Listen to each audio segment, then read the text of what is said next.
This is not a staged handshake between diplomats.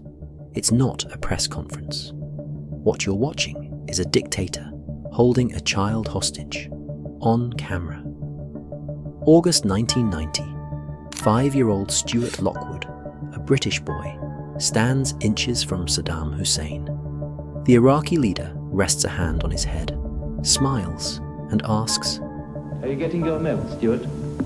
The boy nods, uncertain. Cornflakes too. Around him, a group of nervous Westerners, men, women, and children, sit quietly in an ornate reception room, while state television cameras roll.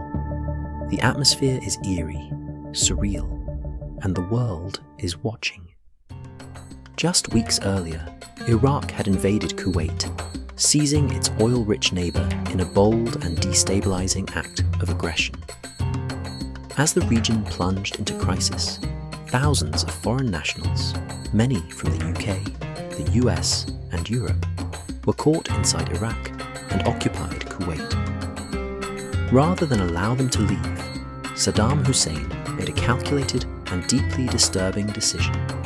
He would hold them, not as prisoners of war, not even as bargaining chips in a negotiation, but as shields. Saddam announced that these civilians were his guests. We are trying to prevent a war from happening. ونعمل إنه استضافتكم ما راح تطول. And we hope that you as guests, your presence as guests here, is not going to be for too long. لأنكم لستم رهائن. Because you are not hostages here. But the world quickly realized the truth. He was positioning innocent people, including families with young children, at critical military sites, hoping to deter the US and its allies from launching airstrikes. Human shields, in plain sight. To an uninformed viewer, it might appear like a moment of calm, but to the rest of the world, it was deeply disturbing. This was not an act of care. It was a performance for the camera, a staged moment designed to send a message. Saddam was in control, and he was not afraid to use children to prove it. The footage of Stuart would soon be broadcast across the globe. It was played on the BBC, on CNN, on every major news outlet, and as it aired, people recoiled.